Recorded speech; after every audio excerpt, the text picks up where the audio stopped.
I came into the field of psychology during a time where it very much was like a top-down, like a very cognitive field. And I think we're learning now about how much it's body up, how somatic this is. And so if the body isn't in a place of regulation, then our thoughts are going to be, you are against me. You don't get me. We're doomed.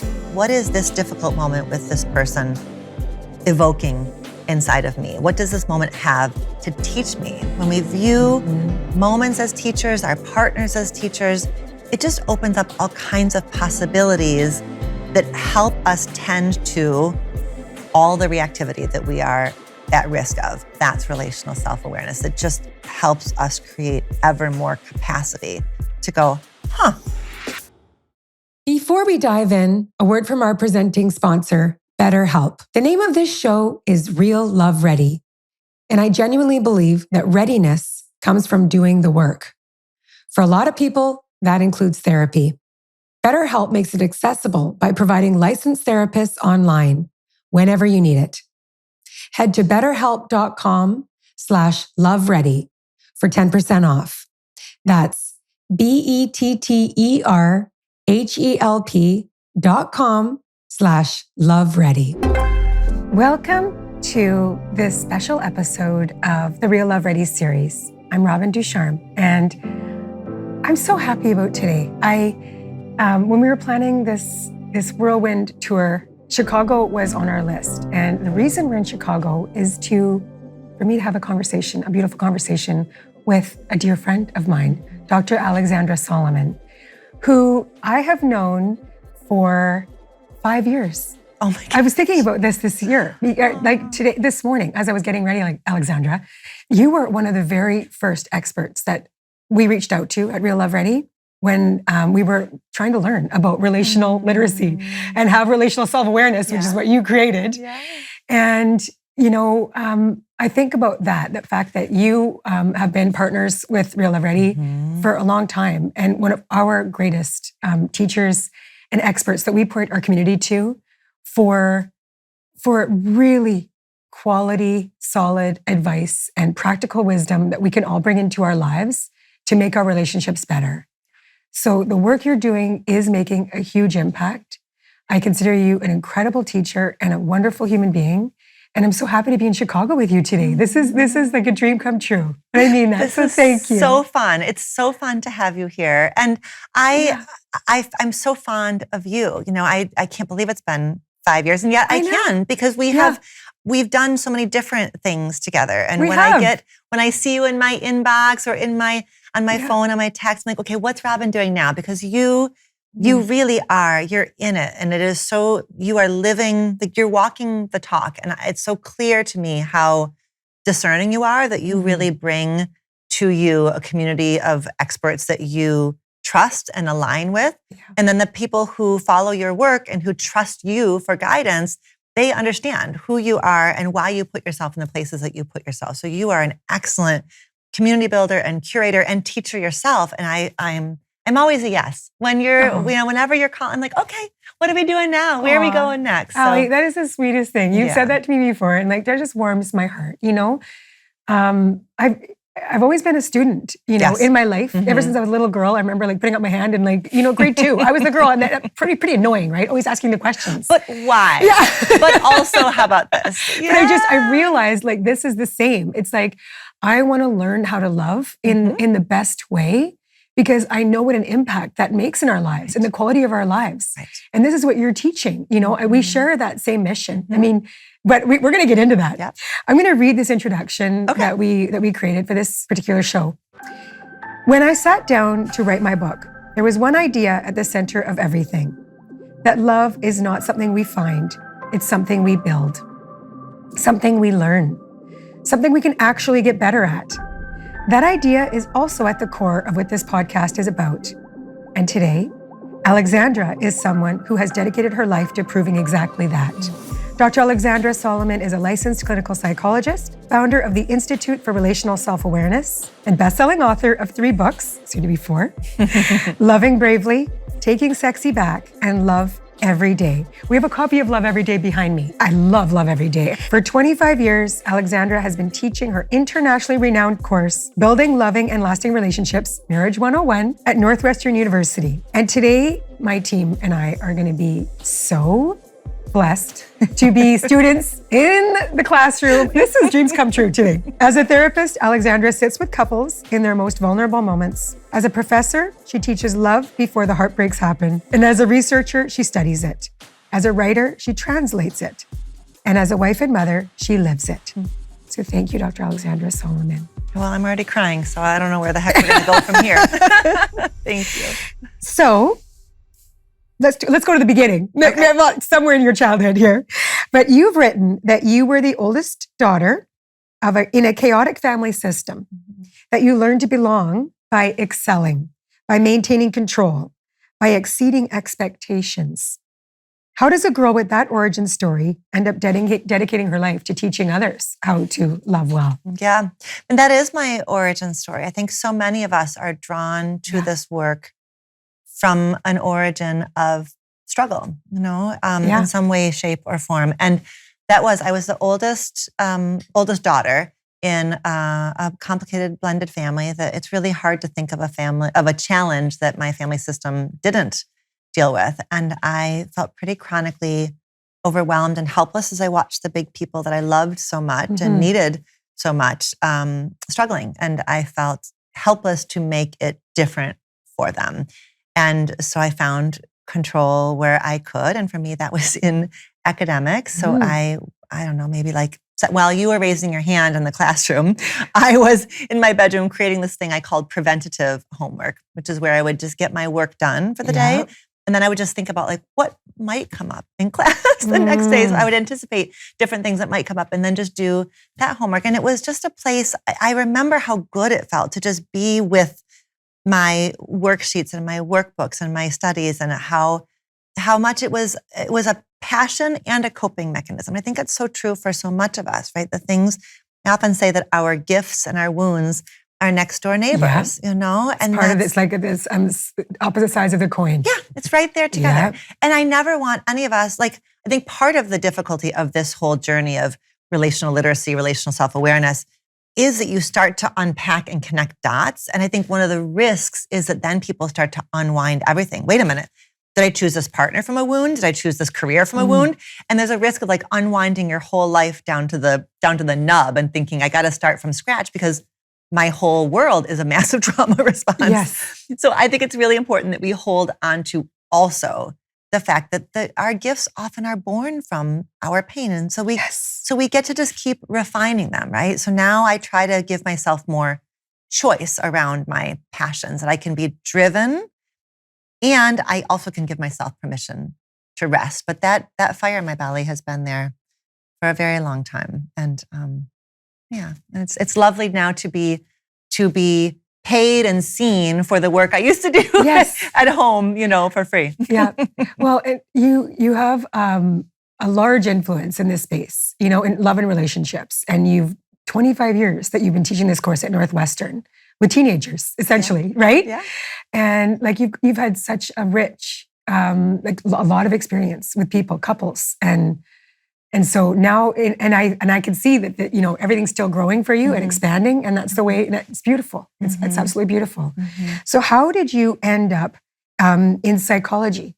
You describe yourself as a love nerd. Yeah. What does that actually look like on a day-to-day basis in your personal life, in your work, in what you read, what you watch, what you notice? What does it mean to be genuinely obsessed with love as a subject? Right. Because I'm obsessed with it too. I talk about love all day long in work, and then I'm thinking about, love is blind. Anyways, we'll get into that. Yeah, right. Yeah.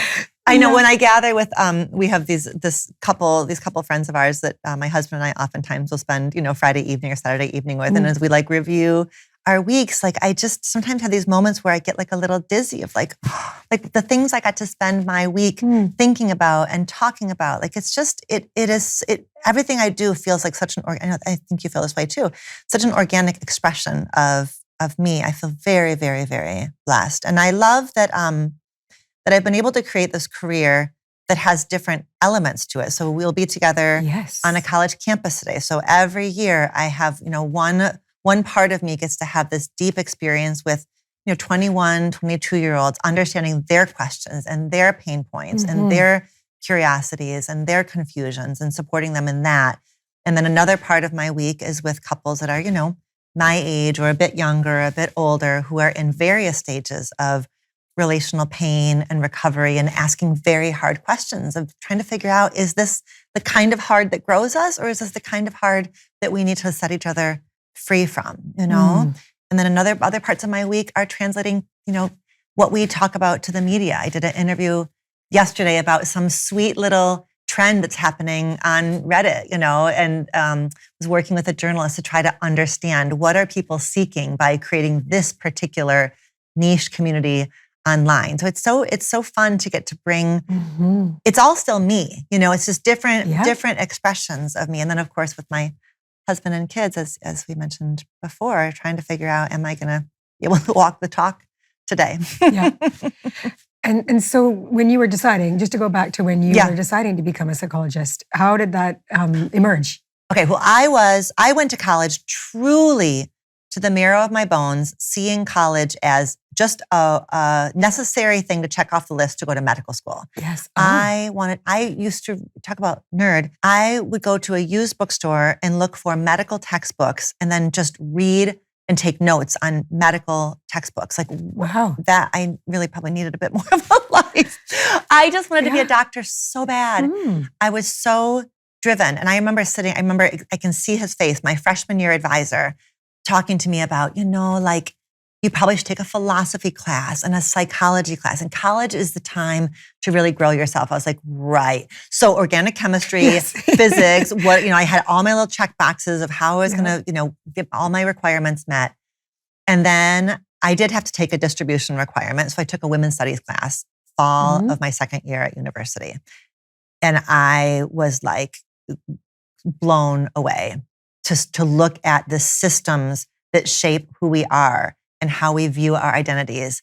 And it just so happened at that time, I was maybe a little bit falling in love with my best friend, Todd Solomon. And I was so confused because he didn't fit any notions of like who I should like. He was and still is much shorter than me. And I would be like, well, he can't be my boyfriend because boys have to be taller than girls. So we just can't be together. But then I would have a little bit of beer and then I would kiss him. And then I would, be like, okay, I'm sorry that happened again. And he's going right on. Right, that's right. He has to have some more beer. But it was in my women's studies class that I started to look at like all the things that we're told. Like these are, wait a minute. Programmed. If these are all programs and stories, then what does liberation look like? And what is possible outside of all of our messages? And that was when I get chills like even saying it. I was like, wait, there's other ways to be in the world. And so I let go of my pre-med and declared my psychology and women's studies majors and just was so happy. And then I became really happy with Todd because I was like, wait, I get to have whatever notions of masculinity and femininity that I want to have, that we want to have. And if he's not troubled, why do I have to be troubled? So it was really an expansion. My freshman year advisor was right, Wow. When I applied to grad school, I really, truly, I knew I wanted to study clinical psychology. I did not want to study relationships. In my mind, I wanted to study like feminist matters. So to me, that was body image and racism and interpersonal violence. Like I had in my notion the things that feminists are interested in. And to me, love, dating, sex, marriage, those were not feminist topics. Those were really soft topics. Then my first year at Northwestern, I needed to figure out a clinical and research placement for myself. And there was an opportunity at the Family Institute. And so I was like, I guess I could be interested in marriage because I need the funding and I need this is a cool opportunity. And then the rest is history. I was like, oh, this is really feminist. This is all about gender and socialization and the programming, to your point. So, and that's when you started teaching. That's when I started teaching. I was a grad student when two of my professors wanted to create this class called Marriage 101 because they were probably the age that I am now. I was 23. And they were like, we're troubled by the fact that we sit in our office week after week working with couples who are 20 years into their relationships and they just don't know how to do love. So they were like, what if we go upstream? Like, what if we go to young people before they've partnered, before they've experienced heartbreak, before they've chosen their forever person? What would we teach them? So they needed a grad student to help them with that project. And I was working on my dissertation at the time, which was all about love stories. And so we worked together. We interviewed couple therapists about what would you teach to a room full of 20, 21, 22-year-olds.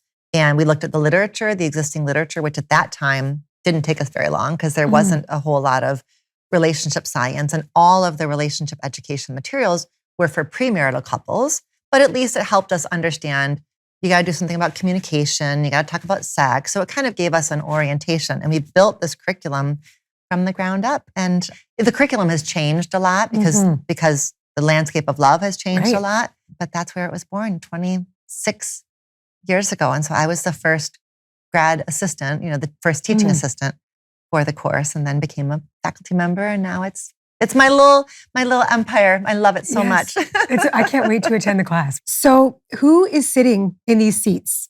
And what do they think they're signing up for when they walk in on the first day? How are they feeling when they walk out when the semester ends? Mm-hmm. My favorite part is that they are everybody. They're everybody. Yeah. They are male and female and everywhere in between. They are gay and straight and everywhere in between. They are seriously partnered and have never held somebody's hand. They are really, really conservative around sex, and they are polyamorous and exploring the outer edges of BDSM. They are everybody, and they represent every origin story around the world. And that is my favorite challenge, is that the entire curriculum, I tell them on the first day, it doesn't matter to me.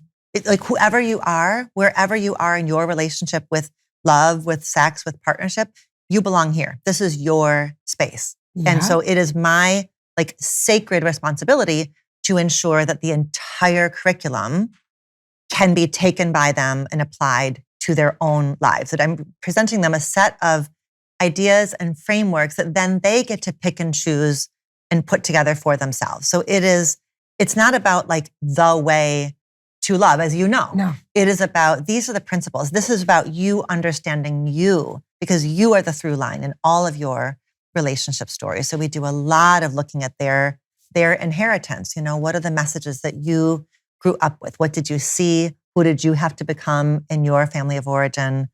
Not ever to throw parents under the bus, not ever, but to truly understand. So we do a really compassionate lens around that. And then we do a lot of skill building and talking about kind of common and expected challenges, and then the best practices. So when they come in, it's very interesting because 25 years ago, when they came in, they knew nothing of attachment theory, love languages. Most of them had never had therapy. They really knew nothing. Now they come in with a TikTok education. What a difference, right? I mean, attachment theory, even in the last, since we started Real Love Ready in 2018, 19, it's blown up. Like in the last 5 years, it's just like everybody knows, are you anxious? Are you avoidant? Right. Are you, right? Mm-hmm. Yeah. And so it almost is a too much the other way. Yes. I think we need to come back from some of these edges now where we're asking important concepts, but we're asking too much of any one concept to explain everything. Exactly. So now I'm teaching them discernment. How do you know whether you're looking at high quality content or content that is highly individualistic and reinforcing the sort of everything is the other person's problem mindset, which is, that's a mighty challenge. So they come in oftentimes having had their own therapy now. So lots of them are much more therapy savvy than 25 years ago. And, but they still have the same kinds of questions and concerns. They're afraid of getting their hearts broken. They're afraid of breaking somebody else's heart. They're struggling to figure out, how do you know if a relationship is good enough? When do you keep investing and when do you cut and head out? And they're trying to figure out how to be ambitious. And, they're sitting at the intersection of ambition and intimacy, because they've got ambition within their careers and their lives, and having partnership. Yep. Yeah. Which I mean, it's not. I'm welcome. welcome, because that is something you're going to carry your whole life. Yes. Right now it's, I'm studying for this exam, but my partner, is stressed out and I need time with them, or I'm long distance. And how do I navigate a call with my partner at another school and my need to build my life here? So they're struggling with it. And I say, that's not going to go away. Right. It's not going to go away. This is the work. Yeah. So you hold office hours, right? They're 20, 21-year-olds and you're sitting across from them and they want to talk to you about love. What do they ask you? What breaks your heart and what gives you hope? Office hours are really cool because they come in and they're like, okay, so I can ask you anything? And you're like, yeah. Come on, bring it. Let's break it down. Let's break it down. What a great opportunity for them. My gosh, Alexandra. Oh, it's really cool. And I think it's really fun for me because as a therapist, like I need upwards of 10 sessions to really figure out what's going on. But I've got 10 minutes. So we're just like, we're hitting the ground running and we're breaking it down and flipping it upside down and putting it back together.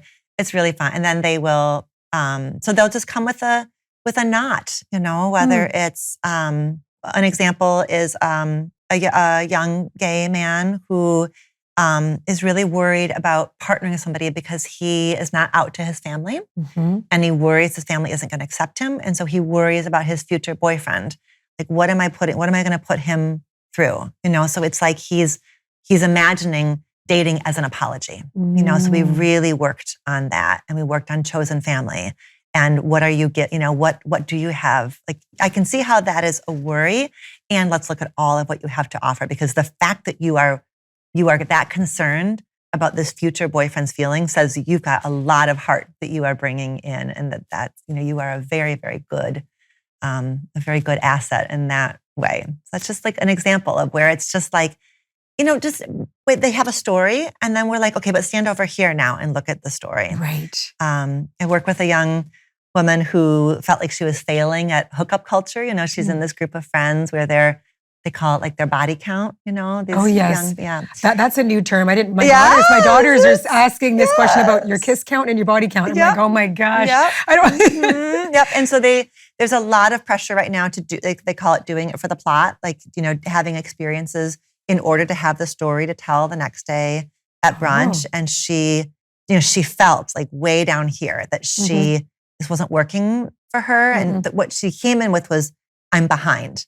I'm behind because I'm not as passionately pursuing my body count as some of my peers. And so we looked at it together, and I was like, I think the fact that you suck at hookup culture says that you're too aligned in here. For some people, I think that they are aligned and hookup culture really does suit them.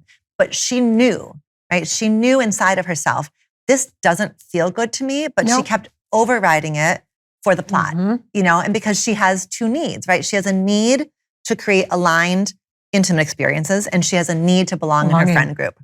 So she was trying to figure out how to carry that tension that Gabor Mate talks about in terms of our families, the need for belonging and the need for authenticity. So. That feels like extreme peer pressure. Yeah. I mean, really though, it's like we all face it. Totally. Especially in like our growing years when we're with friends, and I'm not feeling that peer pressure anymore. Like with I'm just not, but I'm 48 years old. But I mean, at that age, there's a lot of it going on for different things. Yeah, and it's interesting to call it peer pressure because it is. You're right, and it's meant to be fun and connecting, which I guess maybe all peer pressure is. So it was it was an important conversation about how you get to belong and be yourself, that those don't have to be at odds with each other. And you don't need to be in judgment, right? Just because if you're going to step away from this way of being sexual on campus, you're not rejecting your friends. You're not judging your friends. You're just saying, this is something I can't act like I don't know about myself. Wow. Why isn't this taught earlier? I know that you must have these discussions with all of your colleagues. You're in the business of education, whether it be on, your huge Instagram platform and the books you're writing, the course you're teaching at Northwestern. We teach our children algebra, chemistry, English, all the things in school, but it's not being taught on a wide scale. I do think there are like little glimmers of when classrooms do like their social emotional learning. I have a friend who's a junior high teacher, and she has like a little bit of her day as social emotional learning, and they'll work on like labeling feelings and the little bits, little glimmers of hope. But I mean, the big place where we are collectively, at least here in the US, where we're collectively still so far behind is around sex education. Yes. In Marriage 101, we do a week about sex. And they share in their small groups, they share stories of their own sex educations. And it's just still so inadequate. And that's because we're collectively pretty messed up around sex. It's either titillation or taboo, and there's just the idea of sex being something that every generation has to figure out. How do you educate the next generation on this part of life? It's just a part of life, Yes. And it's divisive and it's polarized, and there's immense pressure on families, because if the schools are going to opt out or do only the barest minimum or do something that's like fear-based around disease and risk or abstinence. Oftentimes sin, abstinence, then it's the pressures on parents, to do it differently. I think there are parents who are trying, but a lot of parents still have to do their own healing, right? You can't talk well about sex unless you've had your own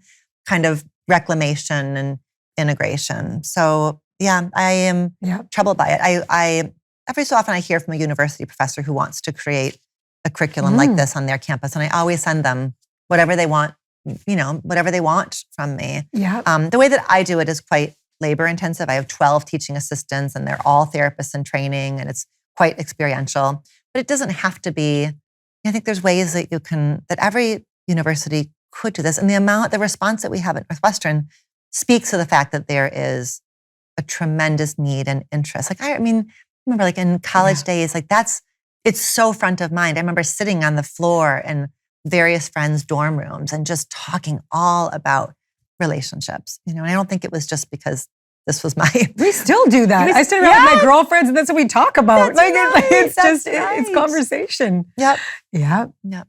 So what is relational self-awareness? It is a set of frameworks and practices designed to help you understand what you bring into the relationships that you are part of. So it's an ongoing, curious and compassionate relationship you cultivate with yourself that then becomes a foundation of the relationships that you are part of. And the curious and compassionate part is important because it's not about beating ourselves up, or criticizing ourselves. And it's not guided by shame.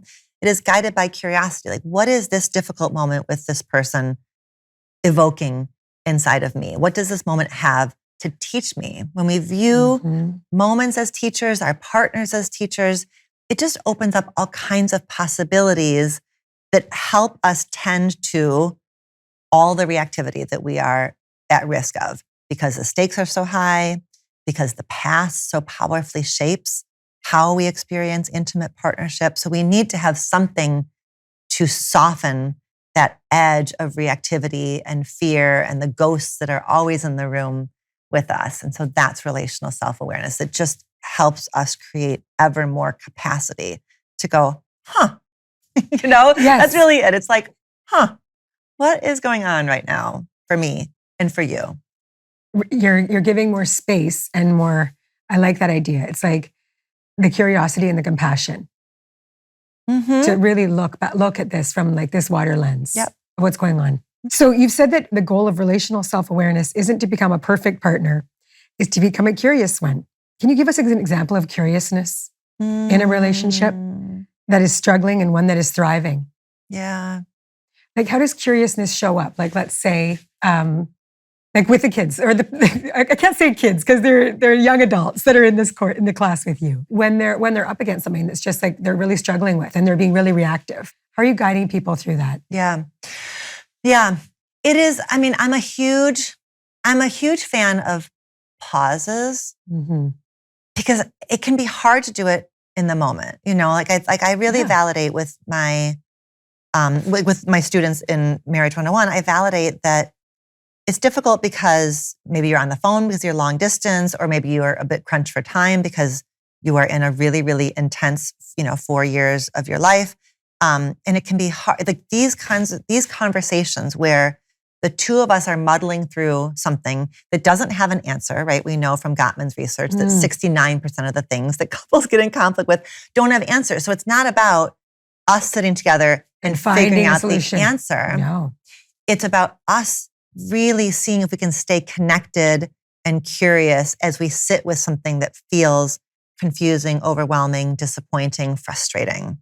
And that's hard to do when you've got a final due the next day or it's midnight, And so I really encourage people to notice when they have gone from, I really want to understand you as much as I want to be understood by you. When they go from that space into the space where we're clenched and we're trying to prove ourselves right, and that's the time to pause. And I tell them that even really happy couples have a hard time when they get into that stance. It's really hard to come back down unless you have stepped away and reset yourself. I think this is an interesting time also because we're learning so much about our bodies. I think that I came into the field of psychology during a time where it very much was a top down, a very cognitive field. And I think we're learning now about how much it's body up, how somatic this is. And so if the body isn't in a place of regulation, then our thoughts are going to be, you are against me. You don't get me. You aren't here for me. We're doomed. It is the body saying that this is the story. As Deb Dana says, our state determines our story. So I do a lot of that, giving people permission to notice what's happening in your body and take care of that until you can come back. And you're ready to come back when you want to understand. You're ready to come back when you want to understand. You're in a place of, I'm no longer completely trying to protect myself. Because that's, we all, just like you said, it's like a primate thing. It's like our humanness that really comes out and be I had to protect myself in this situation right now. And then when you're able to understand, I like that. I feel like I still have to be very intentional about this with Todd, because when I get activated, part of activation is urgency. This has to get figured out right now. I'm like that too. And it doesn't.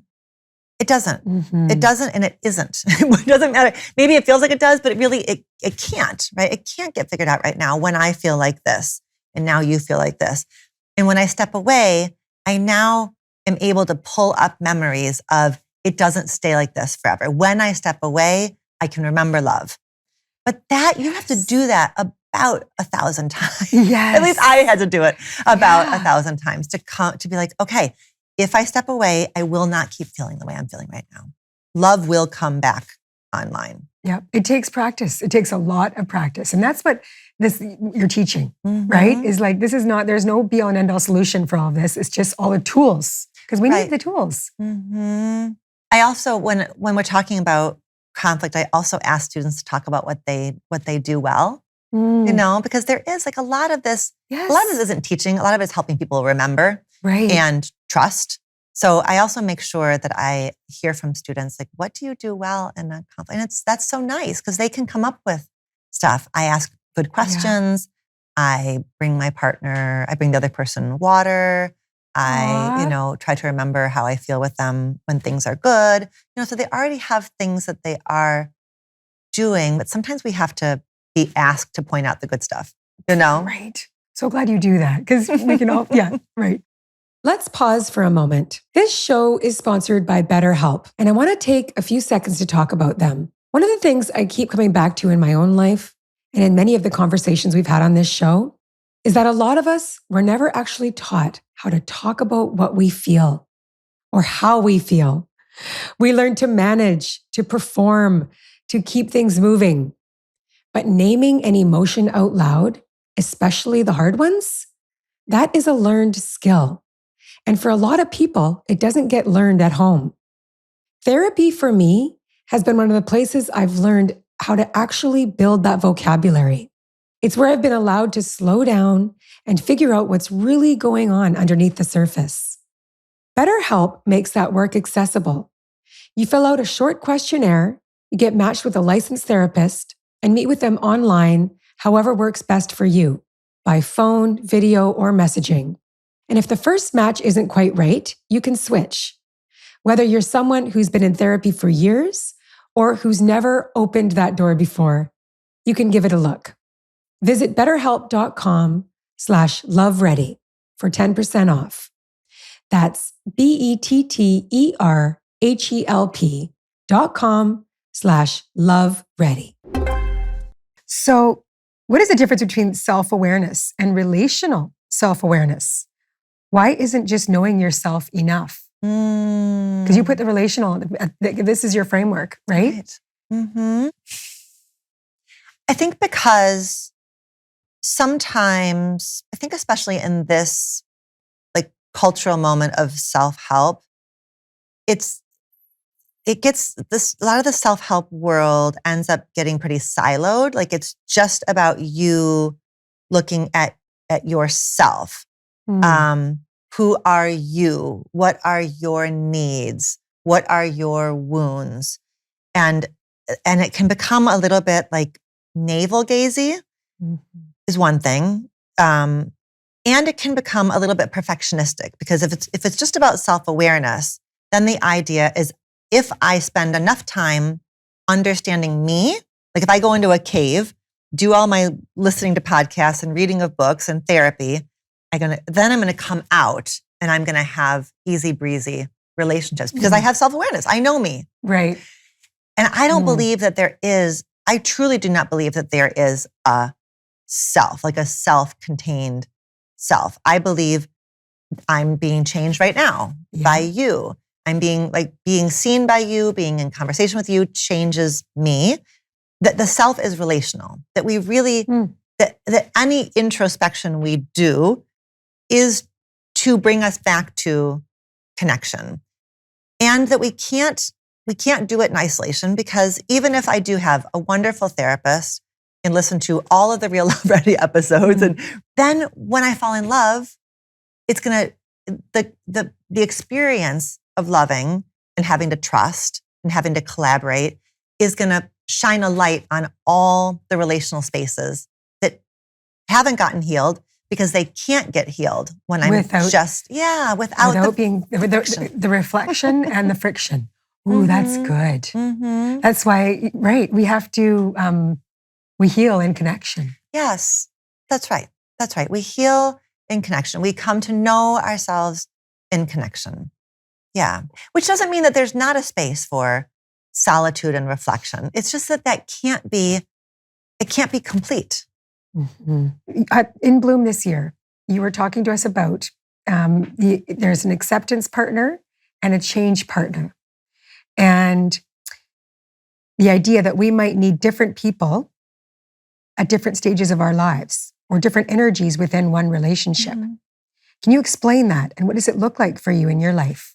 It was really fun to talk about this framework with your community because it was, and everybody was talking about it afterwards. Are you the change or are you the acceptance? I'm like, I don't know. Yeah, it was a really great conversation. Yeah, this is something that I really like to.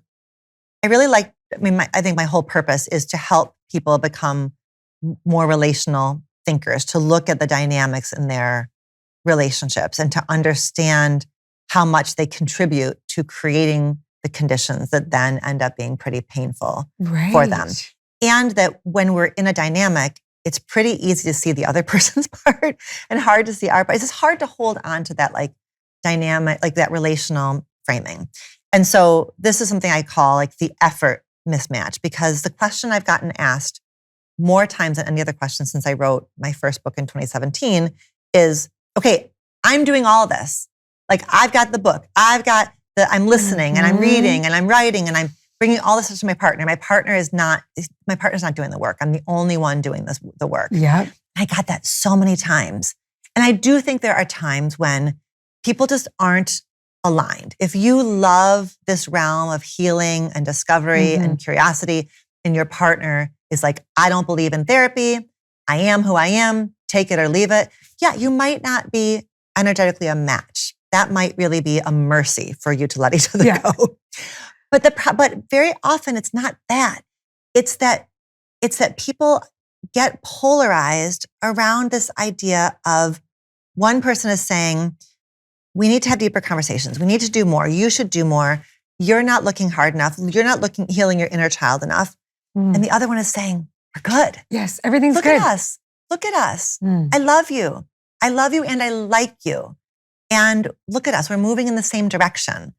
And the more that person I'm calling the acceptance partner, and the more that person is saying, we're okay. We're okay. The more the change person is saying, no, but look at, you're not seeing this and you're not getting this and we're not going deep enough.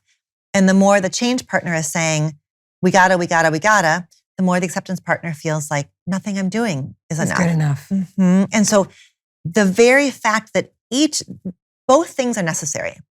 Both things are necessary inside of ourselves. I have to accept myself, and I may keep working on iterating and making changes for myself. But they're both necessary inside of me, and they're both necessary between us. But when there are two energies or two truths and two people, it's very easy for you to hold all of one and me to hold all of the other.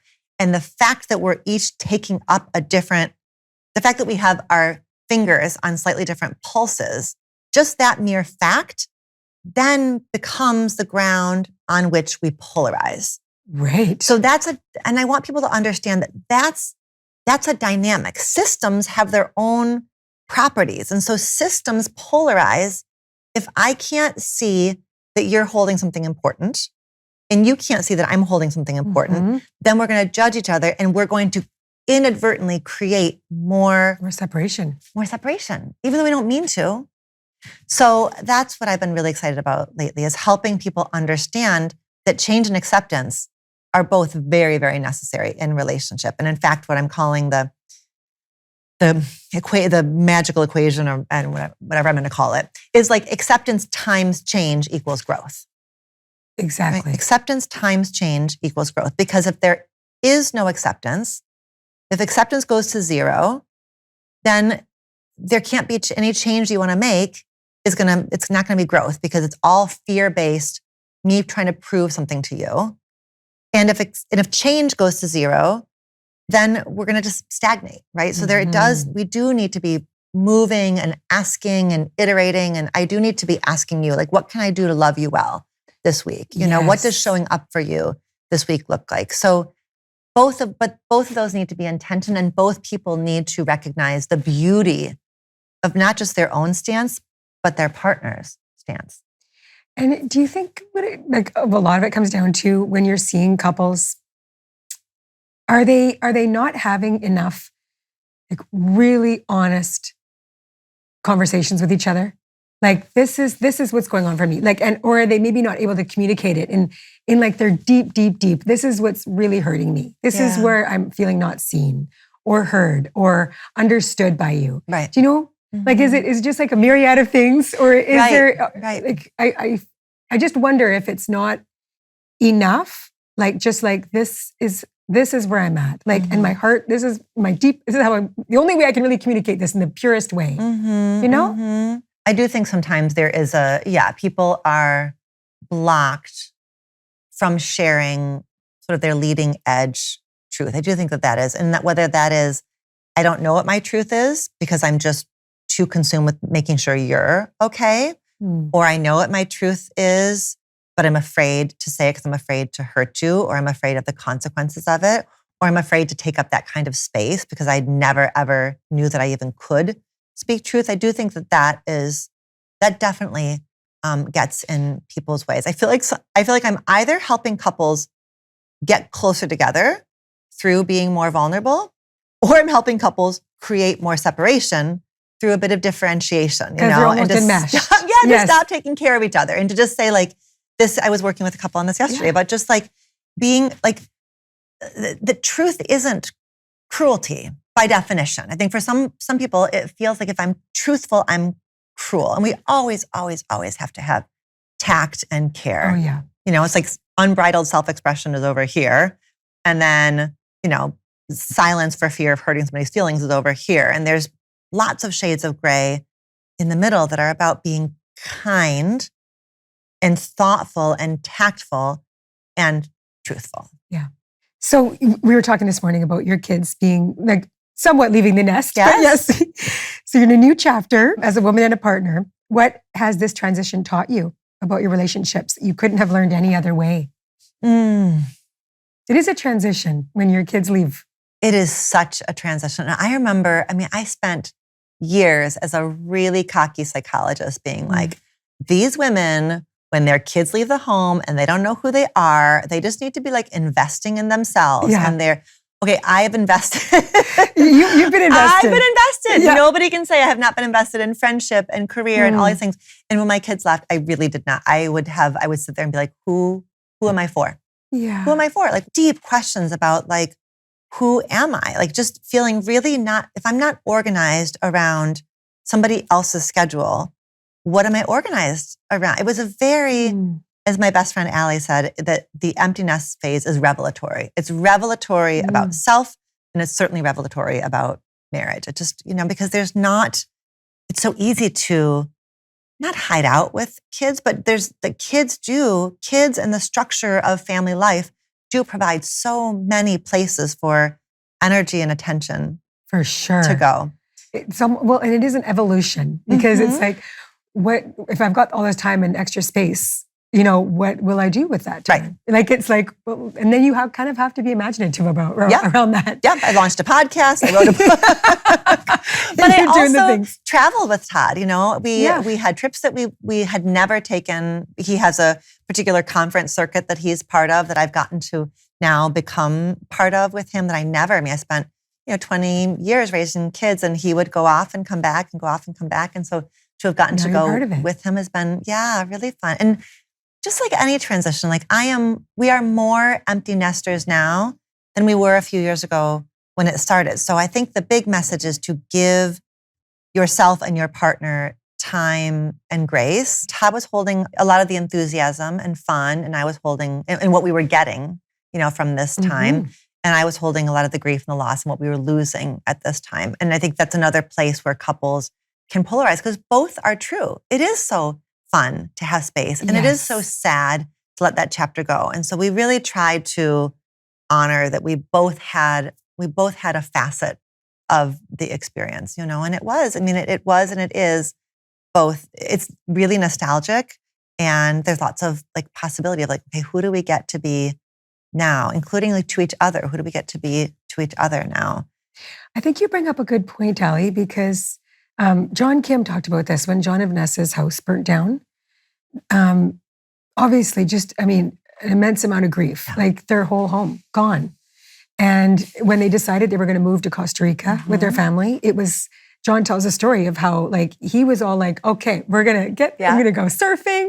Yeah. He's thinking about all the ways that this is going to change and open up his experience in their lives. And Vanessa's what are you talking about? We just lost our whole home and we're going to be moving to a different community. What about our friends? What about our family? Yeah. This is really hard and painful.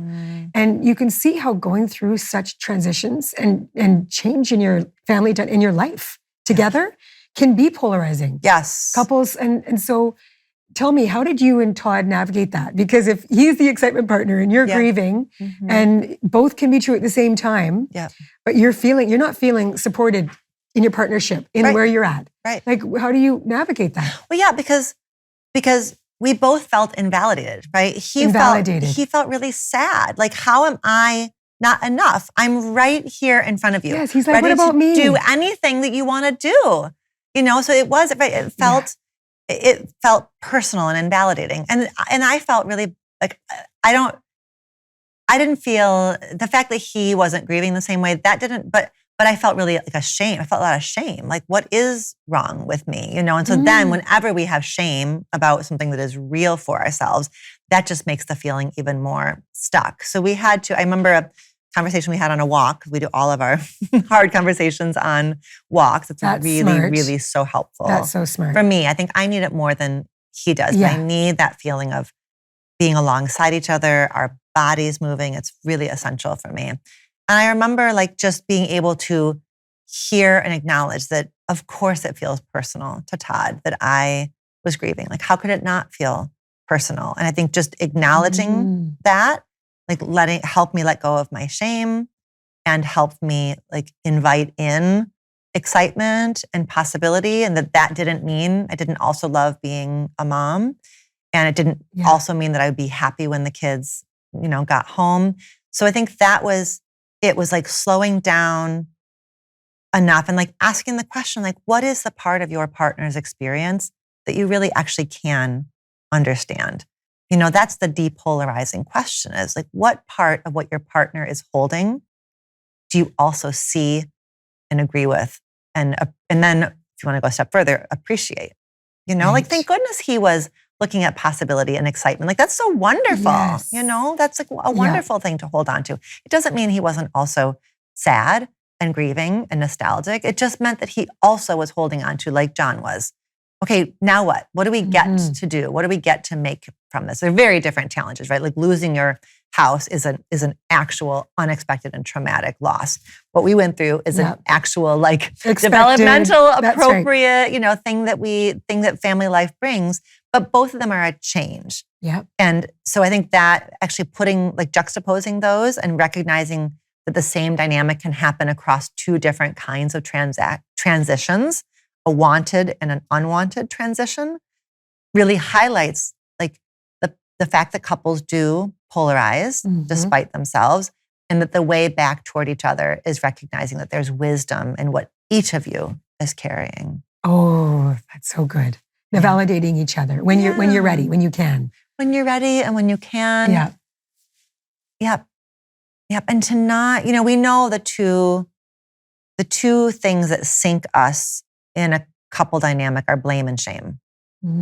So just keeping an eye out for either or both of those, right? So for me, when I was layering shame on top of my grief, that takes me out of connection. The moment I'm in shame, I can't be connected to Todd because I'm self-protective, I'm self-punitive, I'm taken away from him. And the moment we're in blame, we also can't be in connection because I'm saying, this is your problem, fix it and come back when you have it figured out. That's not a stance. It's polarizing.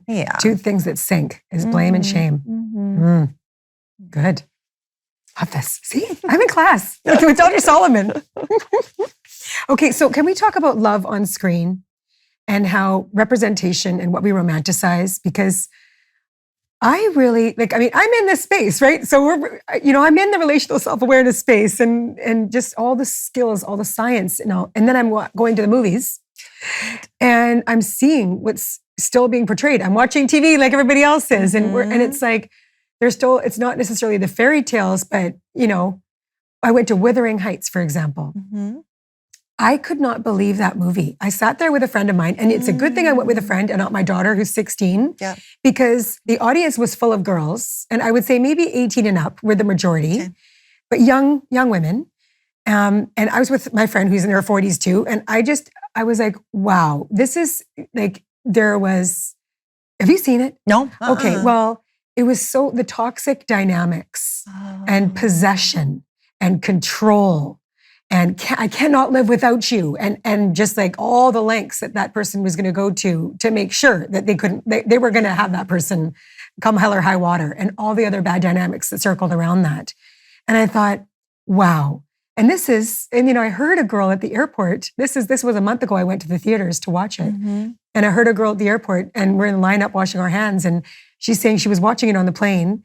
And she's like, it's so good. It's amazing. And the whole time I was saying to my girlfriend next to me, I'm like, this is so bad. It's so toxic. I can see that as a 48-year-old woman. Yeah. But these are the messages that are still in our media, in our movies, and really influential to our kids or young adults.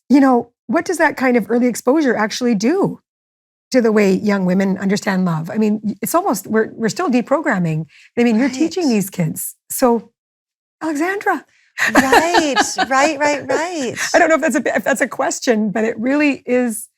The media and the movies are still portraying these really, really awful toxic dynamics. Well, yeah. And that one around love is breathless, desperate control and possession and life or death it reinforces this idea that if it's not a hell yes, then it's a no. When really, that's not what we want. We want, when people are dating and building a relationship, it's not the fireworks and the butterflies and the obsessive, ruminative, I have to be with you, that is our best cue. Our best cue is like, I could have another little little taste of you. I could go a step further.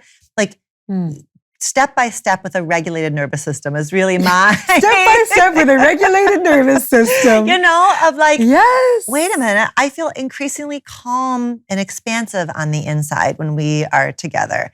But that's different. That's not what I don't even know if that would make a good movie. It would be a lovely movie, but it would be a quieter movie. There wouldn't be like a running through the airport to catch you before you take off on your plane or whatever. I think we're taught that it is grand gestures and it is breathlessness, when what we know creates sustainable dynamics in a relationship is like ease, connection, quiet, emotional safety.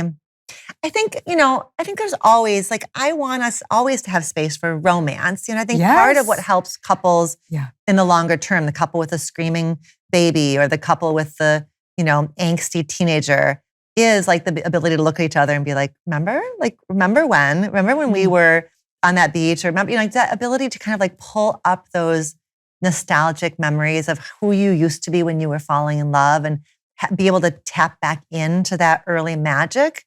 So I don't want us to step out of romance. No. But I think there's a spectrum from like, cynicism over here to like breathless desperation over here, and that there's lots of romance in the middle. And romance gets to be whatever is sweet for the two of you, the little inside jokes or the moments of knowing or the you get me, or I like what we're doing here, this is playful.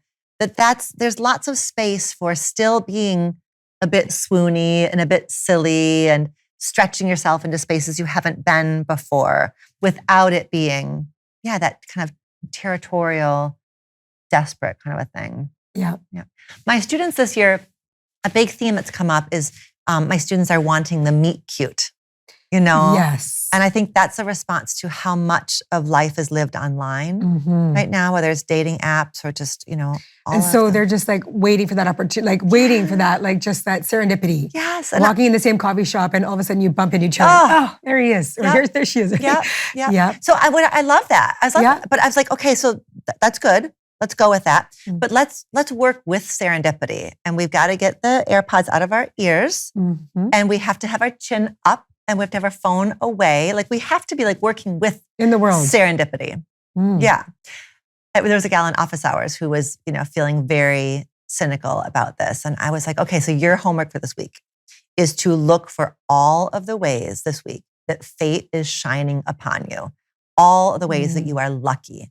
Like when you get to the intersection and the light is green. Oh my gosh, look at that. The universe is lining up behind you. You get to the coffee shop and the last blueberry muffin is yours. Yeah. How lucky is that? So it's like, I want you to start to notice the ways, that serendipity is working in your favor. If you're going to want the meet cute, you got to really start to court serendipity. I love that.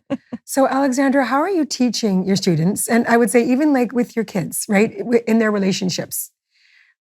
How are you teaching them like, this is what healthy is? And what I'm seeing, maybe your kids haven't been in a relationship or you're noticing unhealthy. What are some things that you're saying like, this is clearly not, this could be codependency, or this is not healthy dynamics? One of the problems I think right now with this individualized and otherized kind of social media relationship zeitgeist is people talk a lot about like red flags that they see in the other person. That's a red flag. That's a red flag. That's a red flag. Which, like, yes, there are people who are out here exhibiting all kinds of problematic behaviors. But I think what's more interesting and more nuanced are relational red flags. And so the red flag is, who am I in this dynamic? Right. What are the ways that I am silencing myself? What are the ways in which I am seeking control because I feel vulnerable? What are the ways that I am not asking for what I need, but asking you to predict what I need? So that's to me, a healthy relationship is one where you are willing to look at how you're contributing to the problem, and that you are able to ask for what you need, and that your partner is able to turn toward what you need. Not bow at your feet and, give you everything that you want every moment that you want it, but that everyone gets to be taken into consideration, and that there's not easy, obvious answers or power struggles. And I think power struggles are inevitable. But I think in a healthy relationship, couples go from me versus you to the two of us looking, the two of us shoulder to shoulder, looking together at the problem and really honoring that if one of us wins and one of us loses, then we both have lost, And so the power struggles are inevitable, but you got to find a different position. The moments of mismatch are inevitable, but can you move through it together and come out the other side and really be concerned? Like, are you okay? Okay. Yeah. And I'm okay. Just that like kind of ongoing concern. That I think is what I want people to be looking for. And that's what, that's what Gottman's 40 years of research really has been boiled down to is what makes or breaks a couple is, when one person has a problem, both turn toward it with warm. You both have that problem. Curiosity and concern. Mm-hmm. Yeah. Like you say, your stuff plus my stuff is our stuff. Yeah. Right? Yeah. Yeah. It's just such about, like so much of this is about like looking at this dynamic so much more holistically. Right. Than we're taught, than we're shown. Yes. Another part of, I think, the holistic picture is really truly knowing that your partner is not your end all be all. Like I work a lot with couples around, like people want to be good partners. So it's like, when you have a problem, I want to be there for you. But that can create some codependency and some enmeshment. So when you have a problem, I also want you to be able to go to her and go to him and also handle it yourself a bit. That it's not that a good relationship is not that I'm forever here ready for you if and when you have something you need from me. It's also that you are caring for yourself also, and that you have multiple places that it takes a village for all of us. We all need a village. Yeah. So I think that's another metric is our partners really sourcing themselves in multiple ways rather than these relationships that get very, very bound up in we have to be everything to each other, always together, always, responsive to each other because it's just too much. That's a setup for burnout, flatness, and resentment. Overwhelmed, right? When you've got this partner that wants and demands everything from you. Also, in your individual therapy, when you are talking about your partner, a good individual therapist is like, hold your feet to the fire. And it's like, okay, what's the you part of this? Not throwing you under the bus, but I think a lot of individual therapists, I worry, and I have the receipts to back it up. In individual therapy, it's very easy for the therapist and the client to really pathologize the partner. Right. And the therapist doesn't know. The therapist doesn't know the partner, right? And to polarize. And individual therapy is so intimate, and individual therapists care so deeply for their clients. But individual therapists need to also hold the system in mind and imagine, when I'm working one-on-one with a client, I'm imagining what the partner would say if they were here with us. And I sometimes will say out loud to my client, let's imagine what your partner would say if they were here with us. And it's so much harder. It's so much easier to be like, you've got to be kidding. No, that is not okay. You are totally right. And they are totally like, that's so much easier and so much more fun, but it's just not as But you're not their best friend. No. Like you're there to look at the whole picture. Yep. Like, well, and even our best friends can be like, you got to be kidding. That's ridiculous. And also, what's your part of it? I think even in friendship, we can do that for each other. Yeah. It's very easy to get into partner bashing. And it does feel so, in the moment, like a bag of Cheetos, it feels so satisfying, but it's just not nutrient dense. I'm a huge fan of couples early in their relationship doing couple therapy. Yes. I think I think sometimes the barrier is that couples think we've only been together for X number of months or X number of years. We shouldn't need help. But I tell you, it is way easier to lay down good habits than to try to redo 20 years of like, you've been down this path a million times and now we're trying to make a new path. So, and couple therapists love working with couples that are relatively newly together because the mold is soft. Things are so pliable. So you're doing a couple therapist a favor if you go early in your relationship. Because it's really nice for a couple therapists to have those kinds of couples where it's just, you're really creating good habits from the jump. Mm-hmm. I do want to talk about the landscape in dating and how I've seen, when I was a teenager, we were all dating. Somebody was interested in a boy, somebody was interested in a girl. There was relationship dynamics all around us. And now I see how this has really shifted for my own 16-year-old daughter. I'm asking her, are your friends dating? Are there relationships? She's like, maybe one couple in her grade that she's friends with. And I'm going, that's phenomenal to me, that we've really shifted.